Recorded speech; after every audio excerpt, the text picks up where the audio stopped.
submit the highest quality images. So the real trick, first off, is to take a nice photograph.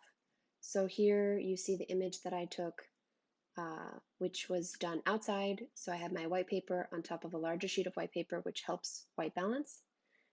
So natural light is best. This was in partial shade, but with plenty of natural light.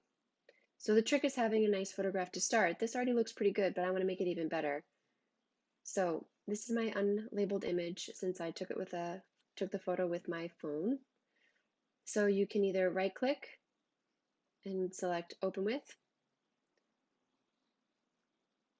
here, right below, and it should auto populate. It's being slow. You can do it up here, and you can say open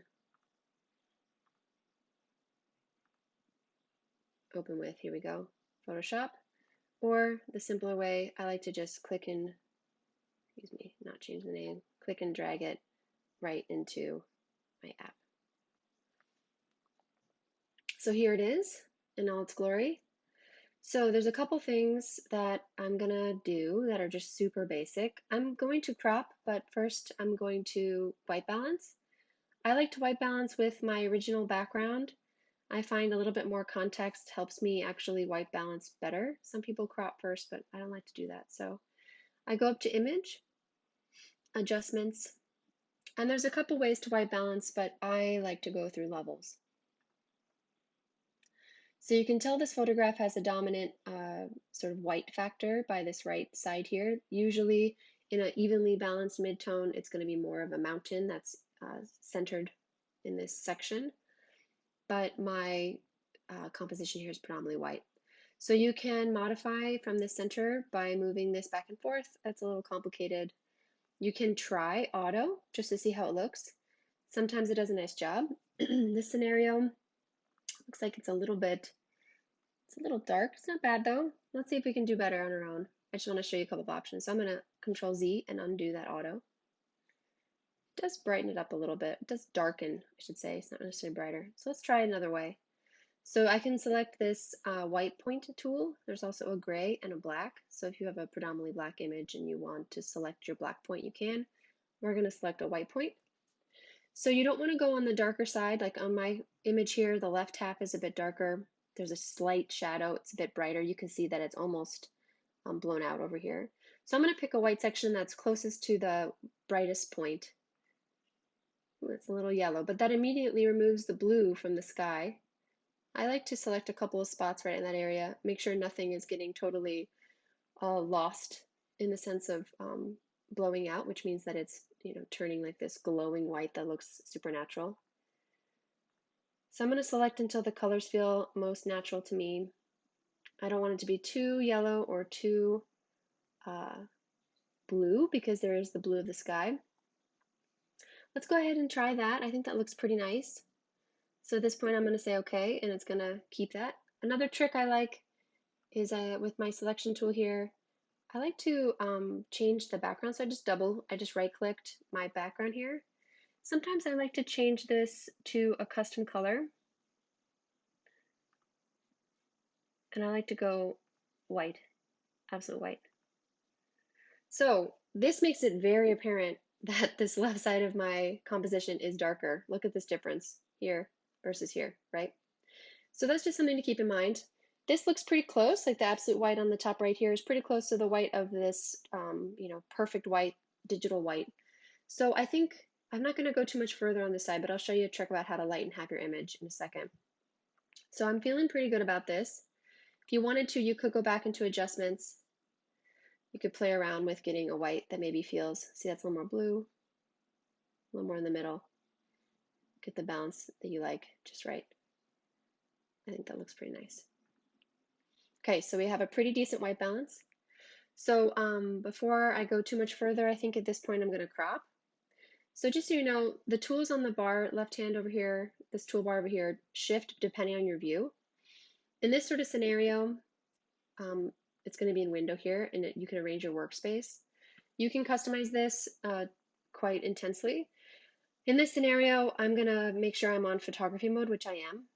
You can play around with different versions, painting, graphic web, they're all a little different, but photography is going to be best for us now to allow these cropping tools. So in the photography cropping moment, if I right click here, I can have a traditional crop, which is just going to keep a perfect square or rectangle, or a perspective crop.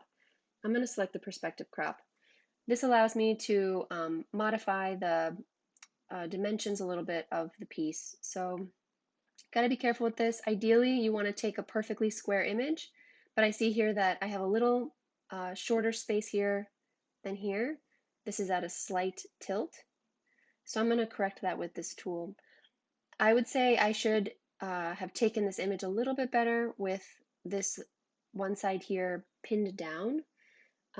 It's floating up a little bit, but I'm going to show you what it looks like if I correct it with this bend. See, there's a bend here. So if this was, I could just use a little piece of folded tape, cinch that guy down. That would help a lot. But for now, let's see if I can fix this. So I'm going to hit each corner here. I'm going to line up the bottom section of the T. There's the T in the center of this tool.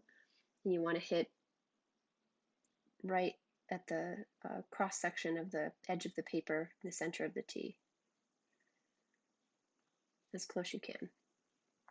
So I'm actually going to pull this right side in just a tad so that this center part's a little bit more centered. I might be a little bit off since I hand drew this. And then once I have my crop, I'm going to hit return. Ooh, and I see that pulled it a little bit, it's a little bit off, but you want to make sure you're still pretty square. That looks pretty good. It might have made it slightly oblong, but I think it's pretty nice. So just for sake of time, I'm going to show you guys how to fix this very subtle variance between this slightly darker side and this lighter side here. So to do that, there's a tool, I can't remember where it's at. So dodge and burn here. So burn is the easy one to remember because burn is darker, right? Burning is getting darker. If you right click, you can see there's an option for dodge. So dodge is going to lighten. The only way I suggest using this tool, in this case, we're going to select highlights because we're doing a white. If it was a mid or a shadow, we could change this, but it's the lightest. I want the exposure to be 1, 2, 3% max, but 1% is a nice, super subtle shift. I like to have a soft 0% hardness, a really soft brush. And then I like to have it be large. I'm actually going to make it even larger because I want the, oh, that's too big. I want it to be relatively all over. You can also use your arrow keys to adjust this more subtly. I think this is a good size. So what I'm going to do is I'm just going to hold my cursor down and just slowly hit this area. And I don't know if you'll see, but it's probably slowly getting lighter. I'm just going to go over this area here. I don't want to hit the colors too much. Sometimes it'll blow the colors out. I might hit it right at the end. So this will go slow. That 1% means it's not going to be real fast. See how I'm moving away from the center because I know these edges here are even darker. So I'm holding it down as I move around. I'm just going to barely hit the color. And I see even here, this top right looks solid, but this bottom right is a little bit dull. So make sure you're just doing little taps here and there to make sure the color's nice and even. So holy moly, what a difference, right? Like beautiful, flat. You can check your corners here, right? This corner looks good. Matching, matching, matching, beautiful. So if you don't have white all the way around your background, you might have to eyeball this.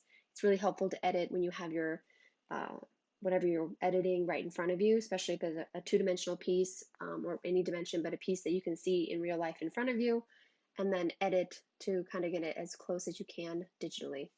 So this is my beautiful color wheel, fully edited, nice and even all the way around. And so those are my tricks for you.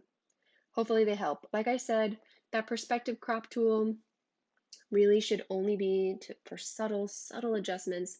You will see warping. So your goal should be to take nice straight images so you don't have to use that tool and you can just use the regular crop tool here, which will give you a perfect square or square edges, so rectangular or square. So anyways, like I said, hopefully this was helpful. And once you're done, I want you to save as. You can always save an original version in case you want to edit it. Save as. Choose wherever you want to save it. I'll just keep it here for now. Label it however it's expected.